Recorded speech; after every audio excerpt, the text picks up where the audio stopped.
My God, my dream is coming true right now. There is a mouse. There is a mouse on the power line. Like literally, oh my God. It's literally like 25 feet in the air, walking the power line like a balance beam. He's just a cute little guy. I love him. Oh, I want to give him a kiss. No, they carry diseases. Don't kiss it. But maybe he doesn't. Where are the quiet gays? Where are the quiet gays supposed to go?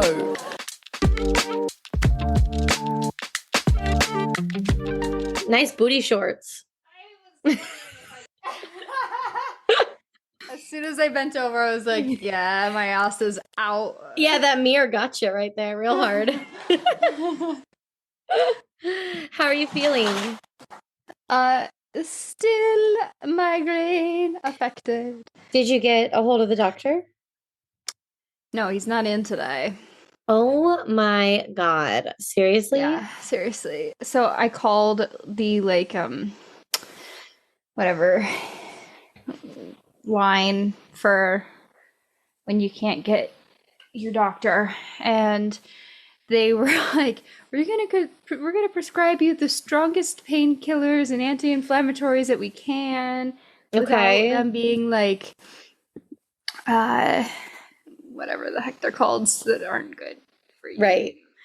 And he writes me this prescription. I was like, oh, I already have a prescription for that. Maybe I should take those. I didn't know I should be taking that for this. What are they trying to give you? Like Tylenol with codeine or what? Narco? Starts with an M. I can't remember what it's called. An M. Yeah. Oh, it's not coming to mind. I don't know. Oh, I'm sorry. So are you going to call back tomorrow, or like, do they have it in your chart or something that he needs to call you? Like, yeah, they put me down as number one priority to call tomorrow. Okay, good. Yeah. My little baby. I feel so bad. Oh, I sent you hearts via Zoom. I didn't know I could do that. There's some more. So sweet. Thanks. I feel so loved. It's so helpful for you, I know. It healed me. Oh, man. Okay, well, let's get this over with so that you can get back to, again, being in a dark room. Yes. Do you have work like coming up, or? No, I turned down my work because I was like, yeah, there's no way I can. No, yeah, you can't. No. Especially if they make me like stand outside for 16 hours and drive. Oh, holy shit. Yeah, I'm good. Yeah, no thanks. But anyway. We this week are covering season 1, episode 8 of the L Word. Woo! And I was really pumped because the title of this episode is L'ennui, which I know that word because of Inside Out 2. Yes. Oh my God, is that what it? Okay, so see, this is the difference between when you listen to things and when you read things, because I had no idea that that's how you said it. I was like, what word is this? I was like, is it a Persian word? Is it Farsi? I was so confused. What does it mean, Haley? It is French, and it is a feeling that's like boredom. Ooh.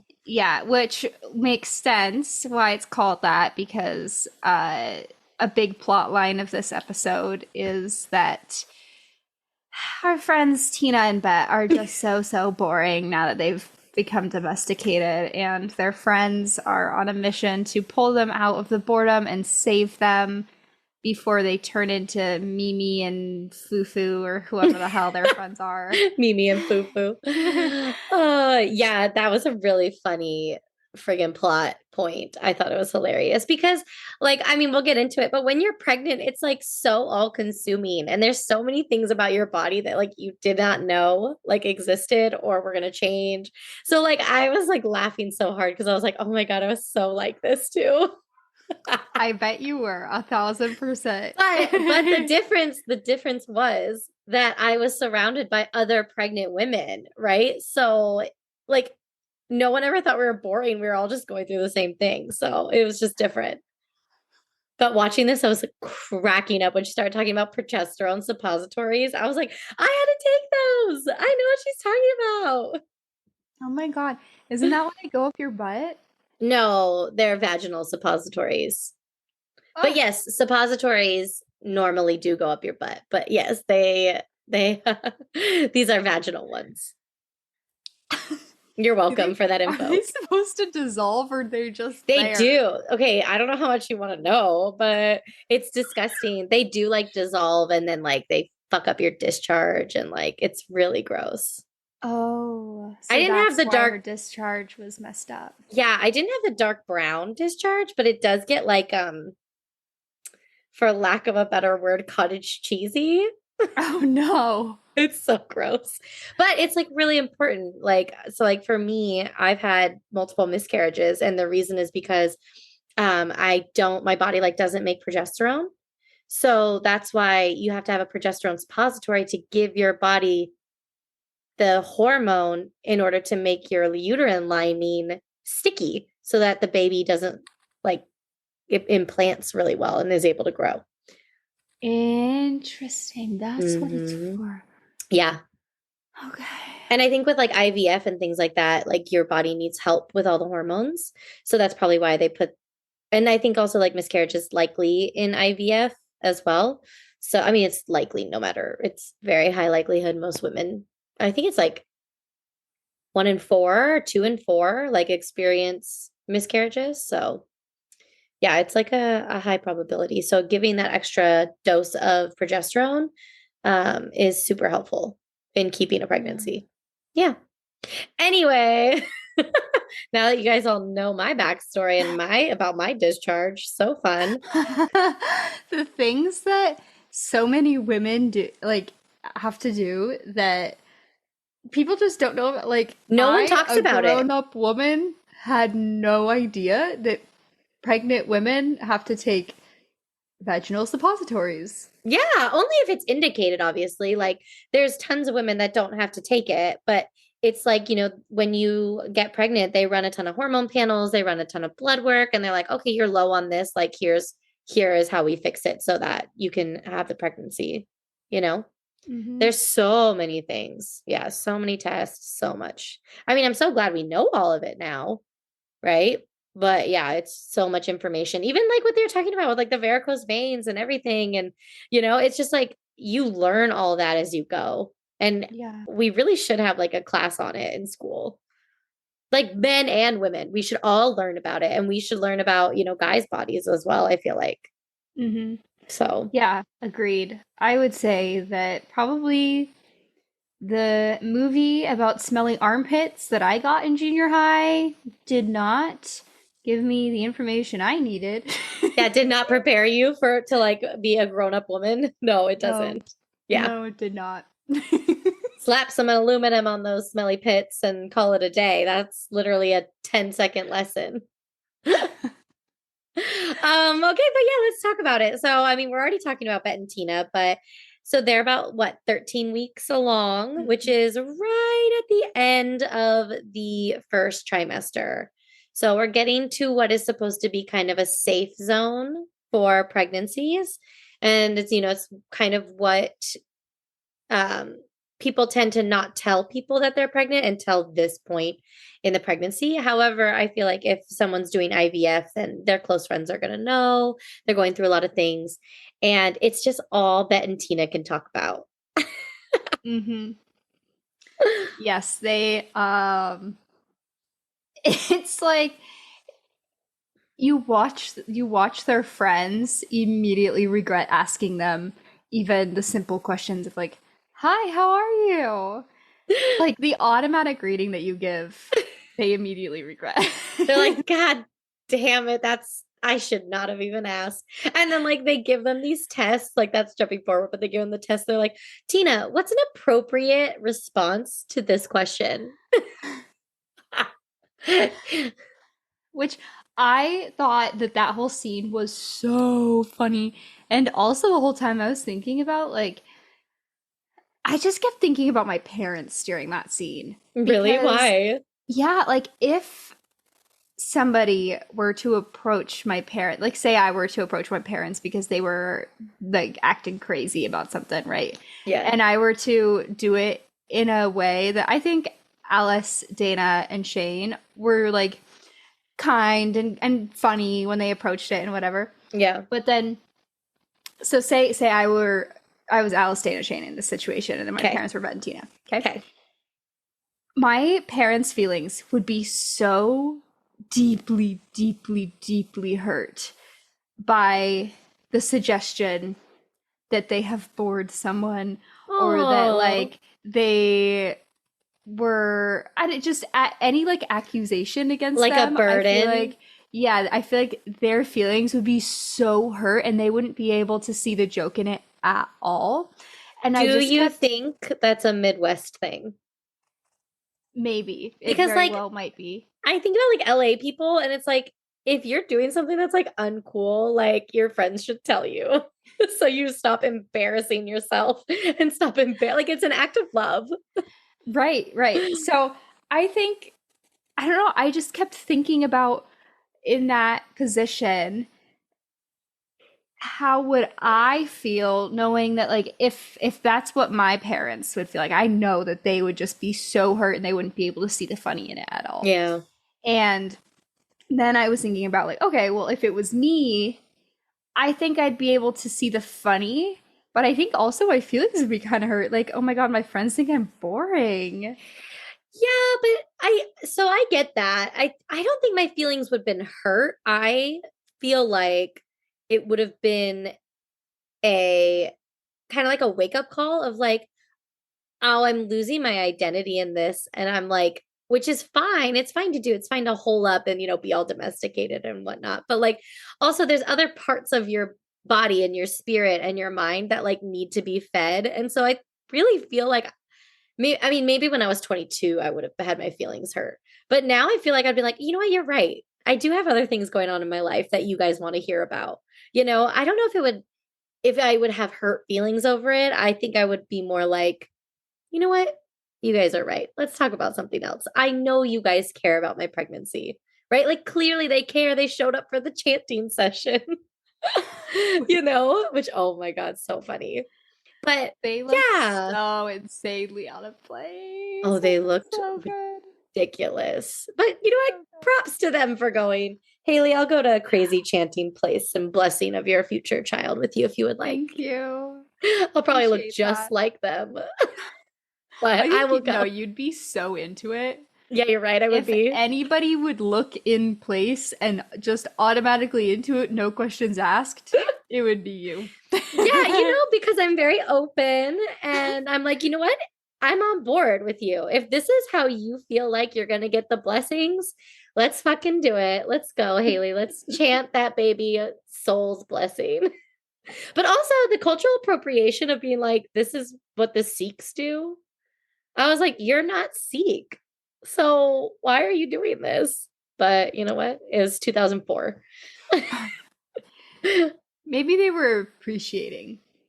Yeah, I guess. We'll have to ask the Sikhs.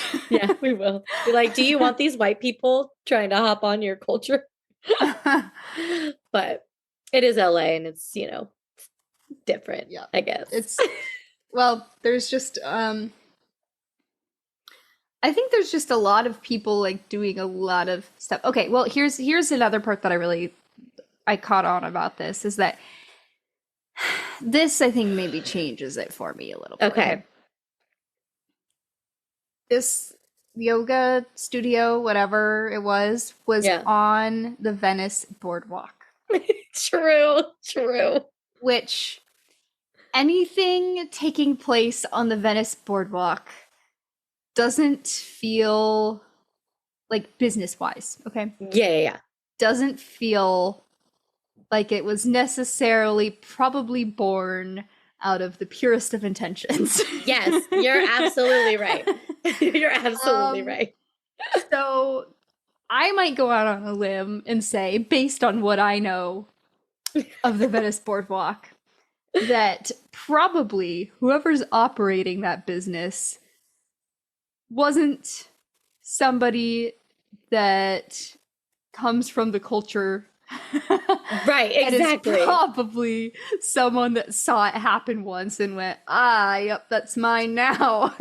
And then took it to the boardwalk and is now profiting off of people like Tina and also tourists that are coming and fall into the tourist trap of the Venice boardwalk, which I still am just like a little confused about why people are falling into the tourist trap of the Venice boardwalk. But that's maybe a tangent for another time. And also probably people think that about like me when I go to like a place like Rome and I walk down the street and I'm like, oh, wow, look at that cool little shop. Yes, exactly. They're like, what the hell? This is the Venice boardwalk of Rome. Get the fuck out of here. Yep, that's exactly right. Be like, oh, this must be real gelato. So anyway, that's my tangent. But no, you're absolutely right. But that's what I'm saying. It's super culturally appropriated. This was like, wasn't the lady chanting like a white lady that was like leading it? I can't even remember. I was more focused on also how uncomfortable Dana was. Oh my God. And then that lady like held her hand and was like, sing with me. Also, I'm so glad that I now know to check what episode we're on because I was like, oh, Haley watched it. I saw it. I almost started episode 9. But I was like, oh, no. I remember. Yeah, I always read the descriptions because I have to try and figure out. And we still have not met Sherry Jaffe. I'm so annoyed with myself because I keep like teasing it for you. And we still have not met her. And I'm so annoyed. Although, okay, in our opening scene of this episode, the let's talk getting about it. fitted looks really, really familiar. And I'm not sure why or who she is. I don't know. Let's look her up. Yeah, and she doesn't come back into play. It's no, she doesn't. Designer. But you know what?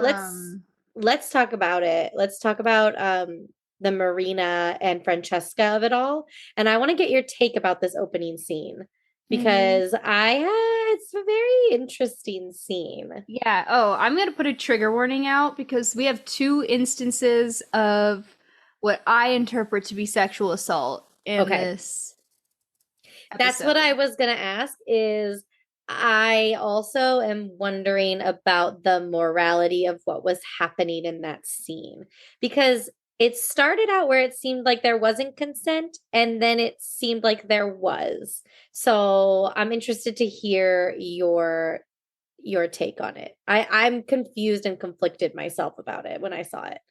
Because at first I was like, and then I was like, oh, well, then she asked and I don't know. Tell me what your thoughts are.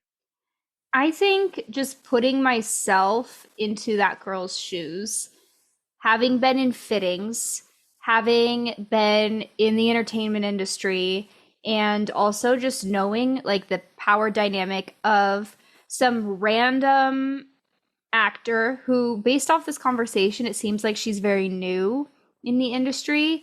And then this costume designer is clearly like very well known, does a lot of work, is like a veteran of the industry. Okay. And she is not, first of all, she's not in a position where it seems like she has any sort of equal footing or upper hand. Absolutely. The girl getting fitted. Absolutely. The power dynamic is fucked up for sure. Because Francesca, we also learn, is a very famous costume designer, very powerful, very wealthy, famous costume designer. Yeah. And then second of all, they're in a work setting where you go into this and you are not anticipating anything like that to happen. Like you go in, you think that you're getting your clothes fitted, your costume fitted, and that this is like a quick in and out sort of deal. Right. Because there's other people that they've got to fit. Like, this is your job. So you go in there and also you're doing what it takes to keep your job. This is like job security. So she, in my opinion, like she may have not felt like she had the agency the to say no. room or the agency, yeah, to speak up for herself. Yeah. And she looked shocked that this woman was touching her. That woman should not have been touching her. It was inappropriate. And even if, like, later on she said yes, in the beginning Francesca didn't ask her. There was no indication that was going to happen. Like, that, in my mind, really crosses a huge boundary, and it shouldn't have happened. Yeah. I agree. Even with the consent there, it's not like, I don't want to say informed consent. That's like the medical term, but it's just not a because of the power dynamic. It does seem like Francesca is very much taking advantage of like this young model. Like, and she does, like, I do think she like assaults her. I'm pretty sure she like, I'm assuming she penetrated her with her fingers. That's what I'm assuming happened, because we watch her like run her fingers up her leg underneath the dress, and then you see the woman go like gasp. Mm-hmm. And yeah, Francesca's not my favorite character either. So, and you'll learn more about her like as we go. And I'm really interested to hear your take about this woman. Strike one against Francesca. Yeah, heavy strike. Yeah. If not 2 strikes, you might get 2 strikes for that one. Yeah. But let's talk about like Marina and Francesca's relationship, because they're like poly. It would seems seem that way. Poly before there was poly, or poly before it was mainstream, or like an open relationship. Yeah. Oh yeah, maybe it's not poly. My bad. You're right. It's more open. Yeah, what's that saying? What's that saying? Where it's like a long distance open boyfriend. There's a specific saying that I can't remember. Oh, from the Barbie movie? Yeah. Yeah, the like low stakes, long distance, no commitment boyfriend. Something like that. Yeah. But it does seem like they have an understanding that like when Francesca's away, Marina can kind of do whatever she wants, and Francesca can do whatever she wants. Mm-hmm. Which apparently includes assaulting young models. Yeah, it's not good. It's not good. But I feel like to talk about them, we have to talk about Jenny. So should we jump to Jenny and then circle back to this whole thing? Yeah. Jenny lost her mind. Again. I know, you texted me. You were like, Jenny is losing her goddamn mind. And I was like, that is Jenny's whole character. She just loses it over and over in a lot of different ways. Poor thing. Yeah. Oh, she's a mess. First of all, okay. So Tim is in the midst of throwing all of Jenny's crap into a garbage bag.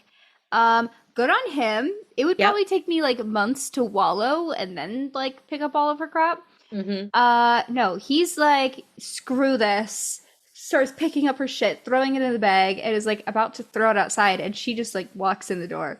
Yep. She looks awful. Yeah, girl has not showered in weeks, it looks like. I think we learned it's 17 days since, yeah. And she like climbed a mountain and she's wearing like the same ass clothes. I'm like, oh, Jenny, you're so gross. I feel like you're doing this for the art, but it's disgusting. And she has this face like she just thinks she's the victim in all of this. And Tim is like having no sympathy for her. Well, and she's like trying to make everything better. She's like, I got you this present on this little shop that I found, and it's a pocket watch like chain. And he's like, I broke that pocket watch when I found you and Marina together. And she's like, well, fuck. And he's like, I got your letter, Jenny. And he's like, I never wanted you to rip your heart out. That's not what I wanted. I just wanted honesty. Yeah. I didn't want you to rip your heart out. I just wanted you to not fucking cheat on me. Yeah, exactly. I was asking for the bare minimum, okay? I wasn't asking for you to like make incredible art or write theses on what you thought I wanted. Like, I really just wanted the bare minimum of like, you're not committing adultery. Yeah. The bar was on the floor and Jenny dug a hole underneath it. And then the crazy thing is, Tim asks her, he says, right after telling her that he wanted her to be honest with him. He says, so that was the first time it happened. And she lies to him again and says yes. And so he's like, that's like the last straw for him. He's like, basically, I fucking hate you. Throws her shit out of the door and is like, get out of my house. Get out. Mhm. And I don't fault him. Like, he literally just said, please be honest with me. And Jenny couldn't do it. No. He's like presenting her on a silver platter an opportunity to be better, and she couldn't take it. She just doesn't do it. So, and of course, the first place she runs is Marina. And Marina does not look happy to see her, which no, she should not. No, Marina's literally like, I can't believe I have to fucking deal with this. Mm-hmm. This girl that I've just met within the past couple months that I had this like torrid affair with, her boyfriend came into my bar and assaulted me. Like, she's like sitting in her place of business, so dirty and, you know, attracting attention, and goes over there, and it's just such a mess. Jenny's such a freaking mess. And then Jenny grabs Marina's arms and kisses the bruises that Tim left in such like a weird creepo way. And I'm like, ew, Jenny, you need to get your shit together, because that was so fucking creepy. I hated it so much. I hated it. I hated it. I hated it. Haley hated it, you guys. No, yeah, it is really creepy and gross. And Marina doesn't seem like into it either. She's not like seeing it, I feel like, she's not giving Jenny what she wants, it seems. No. And then Jenny's like, please, can I take a bath at your house? And then from there, they end up having sex. And then Jenny's asking to stay at her house and right there. And the next thing you know, Marina's like, oh, of course you can. And then she's like, but by the way, Francesca's coming home. And then Jenny's like, who's Francesca? And then Jenny has the gall to act betrayed. Which, okay, but to be fair to Jenny, I know everyone hates Jenny, but Jenny didn't know about Francesca. Marina assumed she knew about Francesca, and I think that was a bad assumption to make. Yeah, I mean, I have no idea why she thought that Jenny would just know. Right? Right. But also, like, Jenny has no right to be mad, because look at how she's acted. And she told Marina that she never wants to see her or talk to her ever again. Like, there's no reason. But Marina went about, and I love Marina. Marina, I have rose-colored glasses on for her. But Marina did go about, like, Marina pursued Jenny, right? And to, like, be that blatant while you're pursuing someone when you have a whole ass relationship with someone else, it's not really going to give an indication to the person you're pursuing that there is someone else. It seems like they're pursuing a relationship, right? And so I do feel for Jenny in that bomb being dropped on her. How is she supposed to know about this? And that would suck, because Jenny's almost starting to feel like, okay, maybe actually Marina and I can make a go of it, which we can talk about the timeline here and how Jenny really needs like to fucking heal and not just jump into a new relationship. Insane. But she literally gave it 5 minutes. I know. Literally not even a day. Her and my exes took a master class on moving on together. I'm sorry. And you can keep that. I'll keep, I'm not saying a fucking word. Oh man. No, I'm not one to like move on quickly. It took me a very solid time to move on, I feel like, from my last relationship. But I also felt like I healed an intense amount. What are you drinking? What is that face? I just got a lot of tahini. I was going to say, is there tahini on that? Tahini and kombucha. I knew it was kombucha, but your face said it was like nasty. And I was like, are you good? I just accidentally got. Yeah, Jenny did not take any time to heal. And I think no matter what the situation is, you have to heal from a breakup or a loss. I mean, even she said it to Marina. she was with Tim for 4 years. She wanted to try and make it work. And then literally the next day or the same day, she's like in bed with Marina being like, I'm so inspired right now. The way the light's coming in, I just want to be writing, blah, blah, blah. And then Marina drops the Francesca bomb. Mm-hmm. Insane. Oh, also, they went to Shane's yacht party together, which if I were Oh, their yeah. friends, and like none of the friends commented on this at all. And if I were their friends and I saw those two walk in together after knowing what had happened, I'd be like, you guys need to explain. Stop. Like, can we talk about this? Okay, they do make a really hot couple, though. I didn't think so because I don't like Jenny and I don't think she's hot. No one likes Jenny. My poor Jenny. It makes me like her more. Again, I only ever defend season 1 Jenny. I make that very clear all of the time. Season 1 Jenny, I give a lot of passes to because she's learning who she is. She's making a lot of dumb mistakes. Small town girl coming to the big city. Like, I give a lot of passes to. Season 2 and on, Jenny is on her own. She will not hear defending from me. So I'll hop on the Jenny hate train in a few episodes. Nothing about her I can be like, yeah. No, I get that. I don't think Jenny's hot. I'm not like attracted to Jenny. Marina, on the other hand, if anybody isn't attracted to Marina, I'm like, she's stunning. She's beautiful. Yeah. But I do think they make a hot couple. I think they have good chemistry on screen for sure. Like the yacht party, I was like, yeah, dance, guys. I love it. Oh my God, we have to talk about the yacht party. Yeah, we do. Lisa and Alice. Which is at the second instance that you're talking about. That was so bad. I'm like, Alice, you suck. Yeah. I was like heartbroken because I really like Alice and that made me feel like, okay, you know when you're men. Well, let's set the stage first and tell people what happened. Okay. Or go ahead.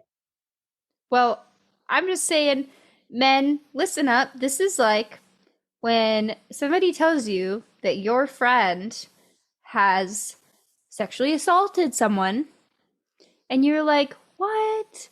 But I love my friend. He's never done anything to me. Or even not men, women. Everyone listen to this. He's never done anything to me. Like, he's such a good guy. He would never do that. We're over here thinking the same thing about Alice. I know. We love Alice. What? Alice would never do that. Well, look, she just fucking did. So, I know. Like, come on, guys. You gotta, like, maybe listen and hold your friends to some accountability because people go out and around and they just really fuck shit up. So, anyway, that was my really eloquent way of saying. I know. It was really bad. Yeah. It was it's really disheartening and it's really sad. No matter how silly, like I felt like Alice thought that Lisa was being silly. Like, but just because it's weird for a man to say, I'm a lesbian. Okay. Like it just is.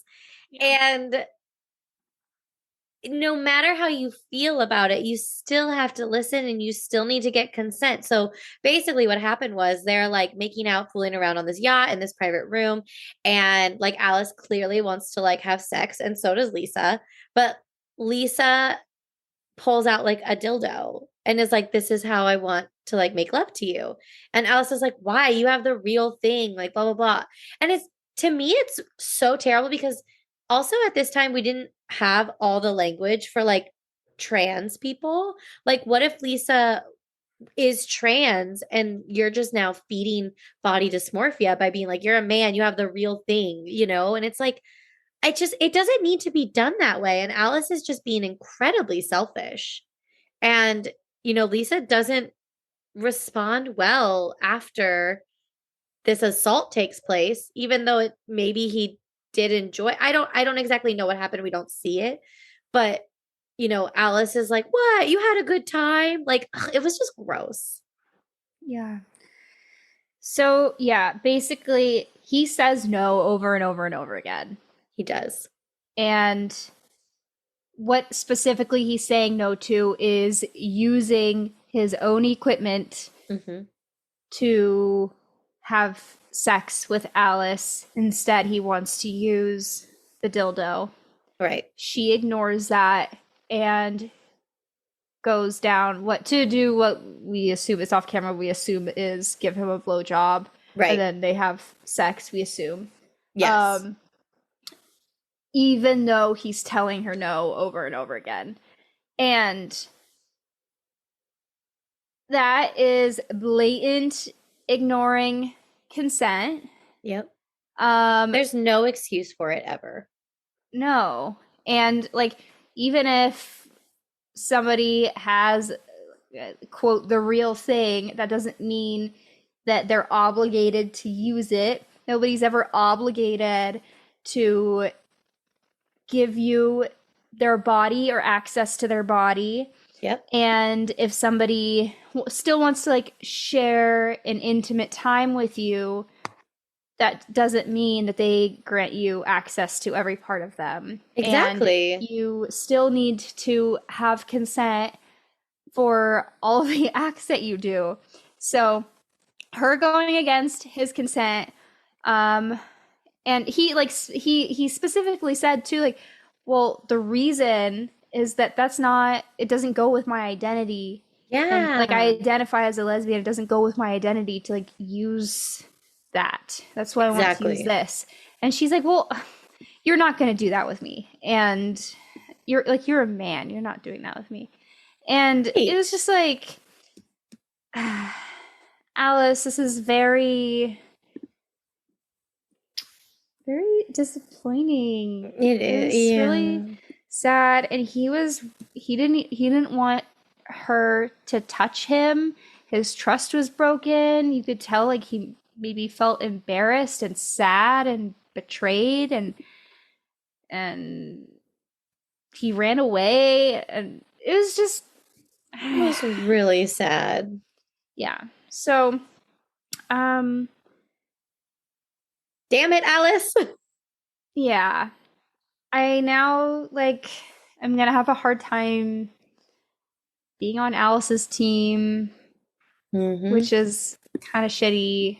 And I hope that she gets some kind of redemption arc. Yeah. And is able to recognize why what she did is wrong. Which I also feel like a lot of times the people that do these things have a realization that like, oh, I did something wrong because people are telling them they did something wrong. Right. But never arrive at the understanding of why what I did was wrong.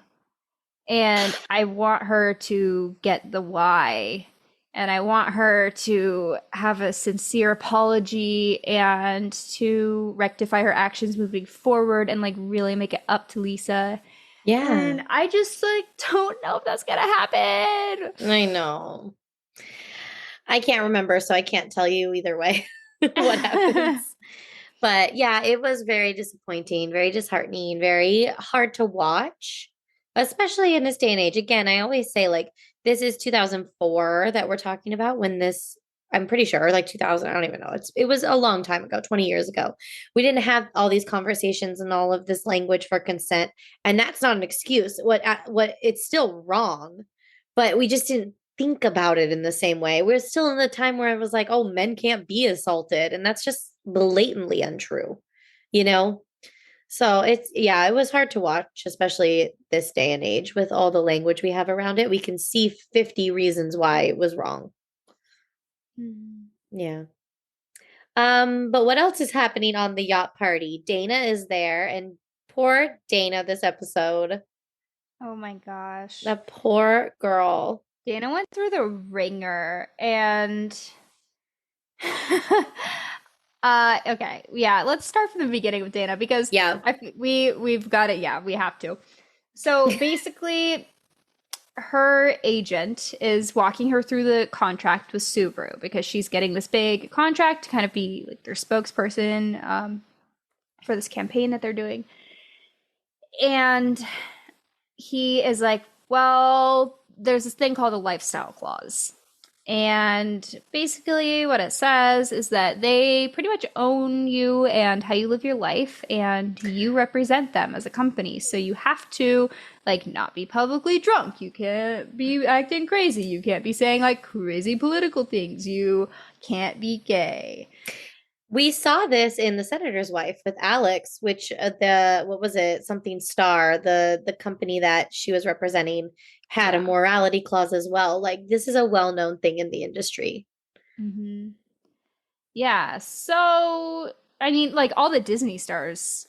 Oh, yeah. Having some sort of conflict with this eventually too when they become grown-ups and they're like, wait a second, I don't want to act like I'm 11 anymore. But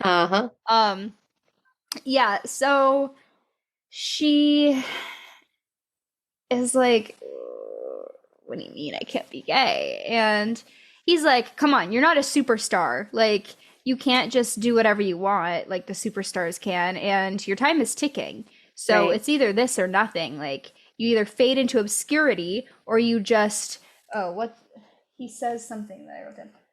You can be a les when you retire, but right now you're an ass-kicking, dick-loving athlete. Ugh, I hate that man so much. Yeah, he's so icky. He sucks.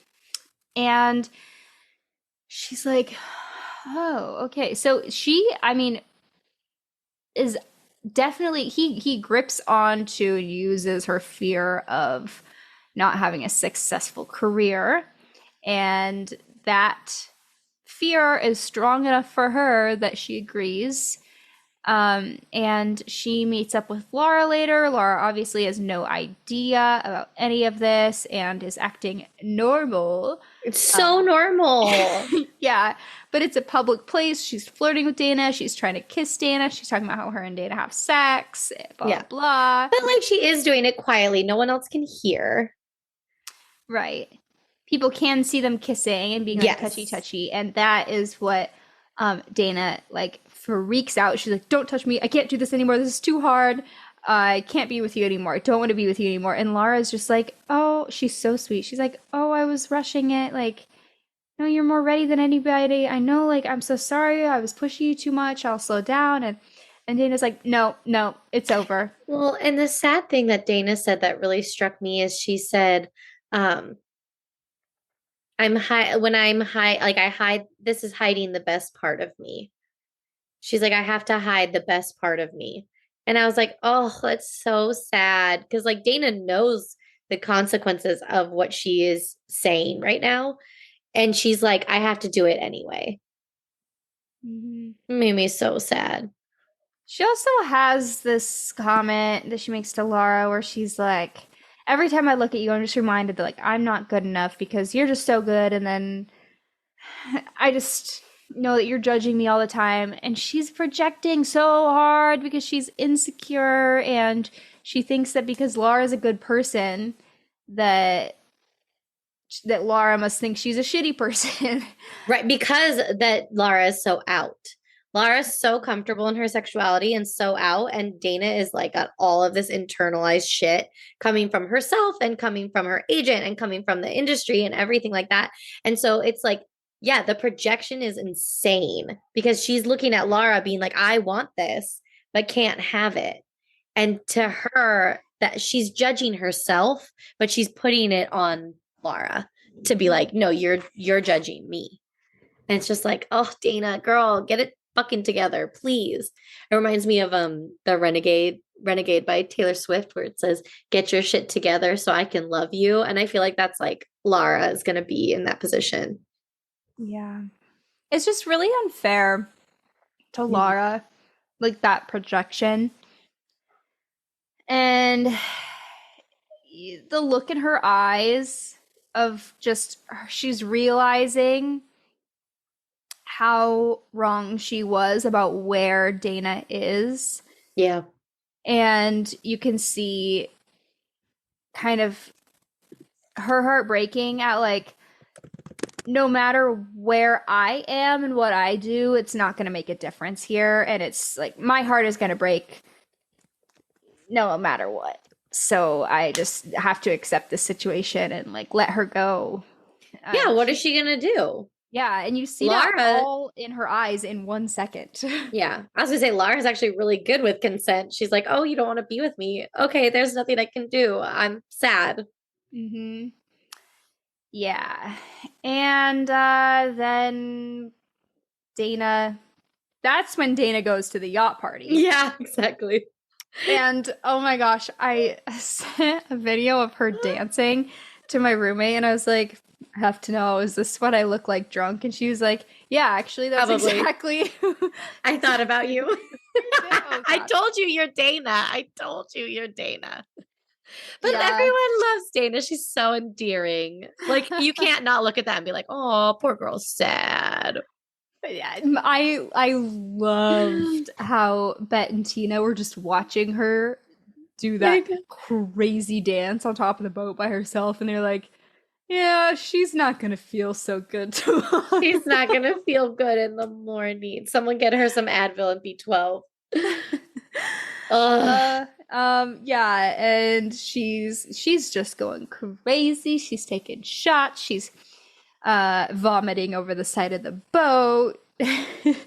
And then she in the morning, I mean, it's her and Alice like sitting on the boat, and Shane is like up on the ledge and is pretending like she's gonna fall off, and she's like, maybe we are the boring ones. Like Yeah, because at least like, Shane was like, maybe it is really nice to go home with the person you love and fall asleep together. And what? Oh my God, Haley's face. My God, my dream is coming true right now. There is a mouse. There is a mouse Catch it. on the power line. Like literally. Oh my God, I'm getting the best video of this right now.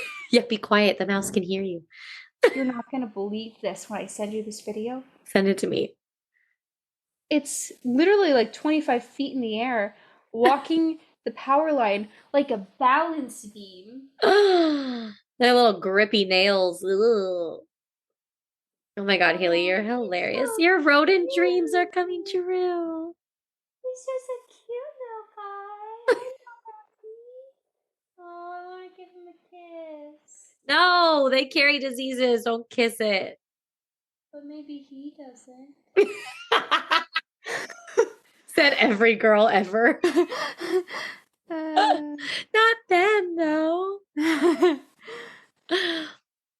Okay, I'm so glad you just had that experience. Me too. The sunset in the background. This is a Very romantic. Haley, I love you. I sent you the video. Oh my God, I can't wait to see it. I'll watch it as soon as I'm done. It hasn't come through yet. Can't even remember. We're talking about Shane was saying that they're boring because they're like Oh. because they're like living like unfulfilled in certain aspects of their life, while Bette and Tina are like, living this like domestic fulfilledness. And it's probably something that I think, and not that everyone wants it, but it is like a common want that people have, Yeah. I just got the video. The primal need to procreate. Isn't that sick?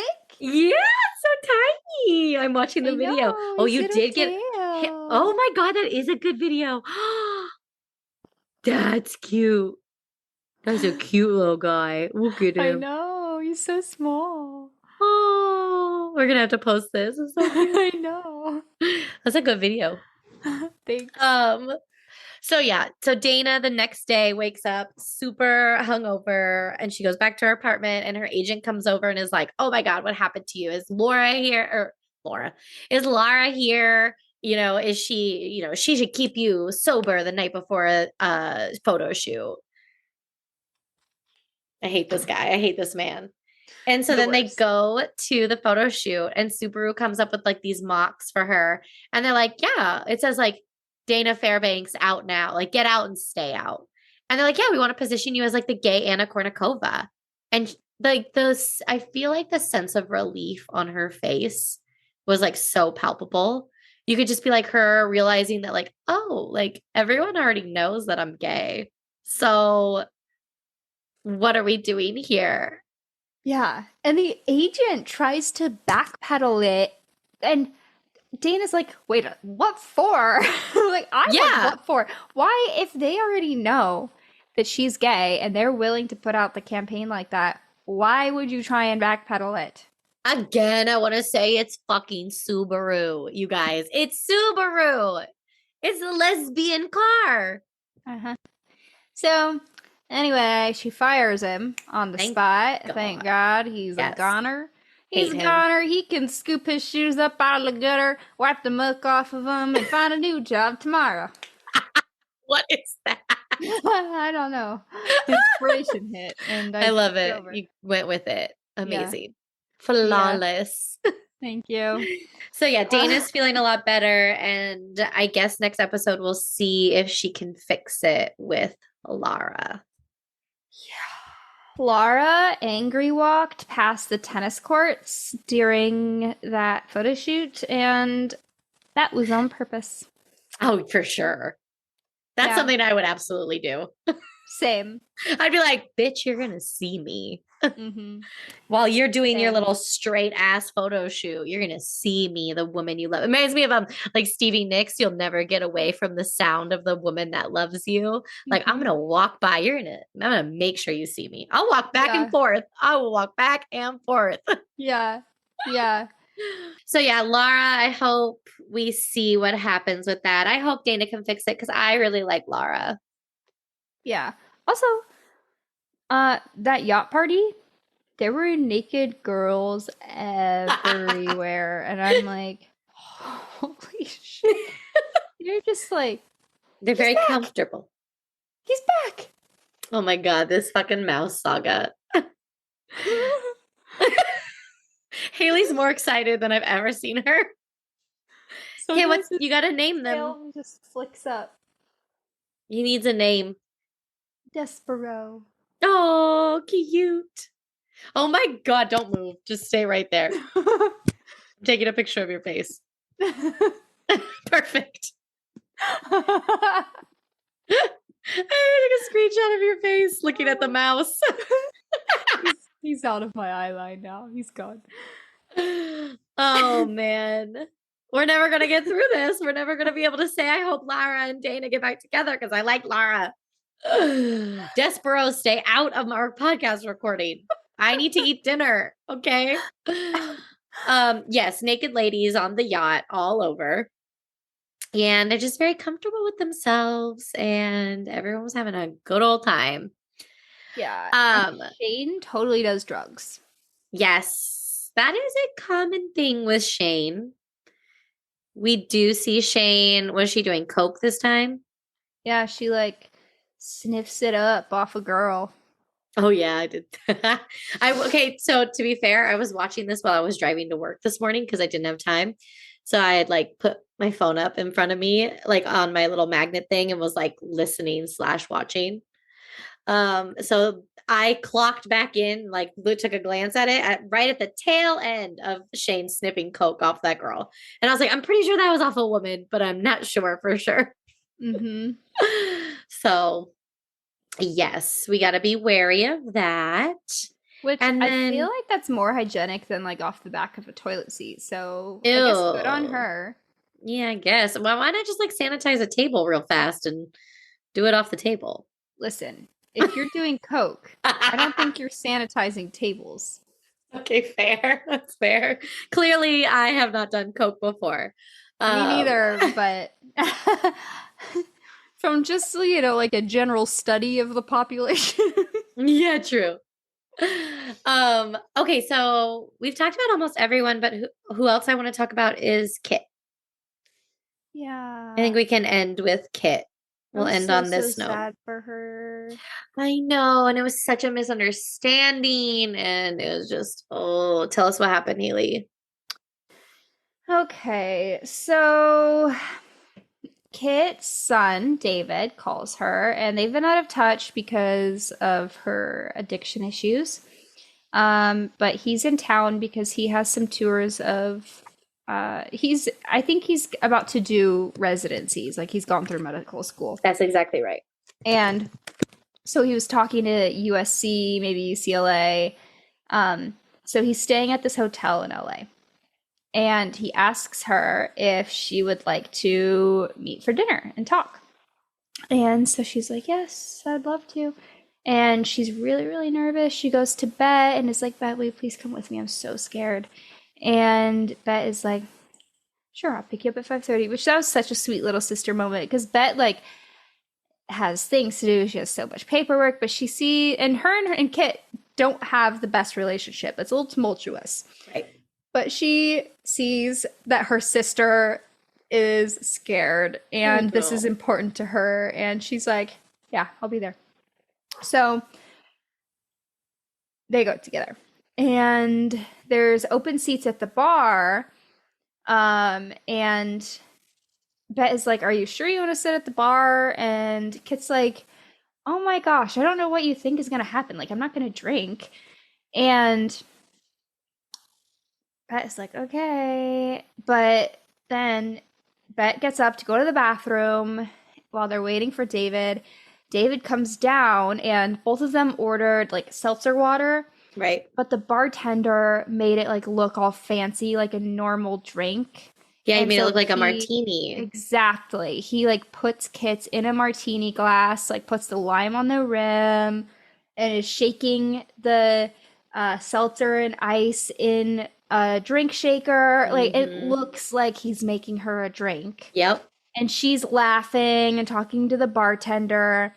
And if David had known that it was just a seltzer, everything would have been fine. But no, like he saw it and he went, well, of course. Like my mom hasn't changed. Yeah. And turned right back around and left without ever letting her even see him, and checked out, got in a taxi, left. And so Bette and Kit sat and waited for him for a couple hours before going and checking with the front desk and finding out that he had left. And Kit is heartbroken and is just crying. And of course she doesn't know why he didn't Right. show up. So anyway, I was just so sad for everybody involved in that situation because, like, for David, that is so heartbreaking and just exhausting to be like, all right, well, I kind of had my hopes up that maybe my mom would have changed for me, but I guess she didn't. And here she is drinking, like, at this thing that she said she was coming to and that she's been sober and great. And then for Kit, she hasn't seen her son in like years and years and years, and that's so heartbreaking. And she's trying, and it's just she's putting in all the right effort. She didn't do anything wrong, but the look of it looked so wrong, and it's so devastating. Yeah, it makes me sad. Yeah, it was very, very sad. Maybe we shouldn't have ended with Kit.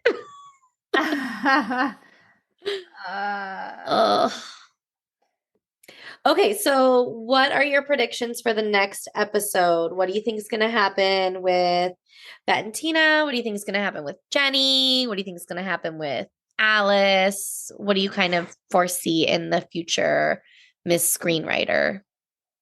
I'm losing my light, my face. I'm just getting progressively blurry. Well, Jenny definitely needs somewhere to stay, and she's desperate. So I have a feeling she's going to act like somebody who's desperate. Ooh, okay.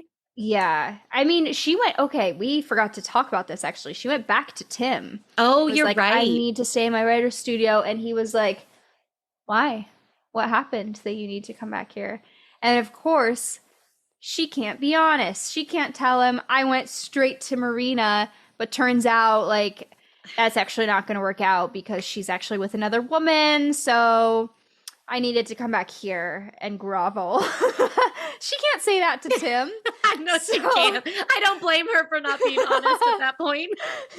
So, and he knew, like, when he asked, like, oh, why didn't something work out, Jenny? He knew what he was asking her. She is going to have to figure something out because he gave her one night, and he wouldn't even let her walk through the house. Like, he made her walk around the backyard, and That was such a bitch move, but I loved it. I loved it. So I don't know. Jenny, I feel like, is gonna get into some like real sketchy shit because clearly she doesn't have any aversion to sketchy shit. So that's my prediction for her. Let's see. Shane is just, I mean, she didn't have like a ton of a storyline this week. So I don't know. I kind of feel like she's getting a drug problem. And she also is about to do Madonna's hair. Mm-hmm. So I don't know, maybe something big happens there. Okay. We've got Bette and Tina. They are making an effort to be less boring, but I don't really know that that's gonna happen. Yeah. Yeah, I feel like they're gonna have kind of a realization of that's just not who we are right now. We can lean into nesting and sitting on our egg, and they're gonna oh my god, this is so hard for me because I know what happens. And I think it's gonna shock you in the same way it shocked like everyone at the time, so it's gonna be good. Okay, it's gonna be good. Okay. Alice, I just don't know what Alice is going to do. I really, really hope that she makes amends with Lisa and does the right thing. I hope so too. Forward. As far as her personal life, we didn't really see anything about her personal life in this episode. And then Dana, I think that she isn't going to be able to stay away from Laura. No. Yeah, she was in love with Laura. The only reason that she broke up with Laura was because of her stupid agent. And so I think that she's going to have like a little bit of pride issues because Dana definitely has some pride. So she's going to have to get over that. And then she'll eventually go back and have a conversation with Laura. Laura will be kind of hurt and get over it pretty quickly. And then they'll end up back together and a power couple. Ooh, I like this prediction. Mm-hmm. Subaru will be all over it. Ooh, okay. I'm excited. We're gonna have to do another one soon. Maybe we'll do like a double feature. Yes. I sent your book in the mail today. Thank you. I'm so excited. So it's supposed to be there tomorrow. You should get a text message when it arrives.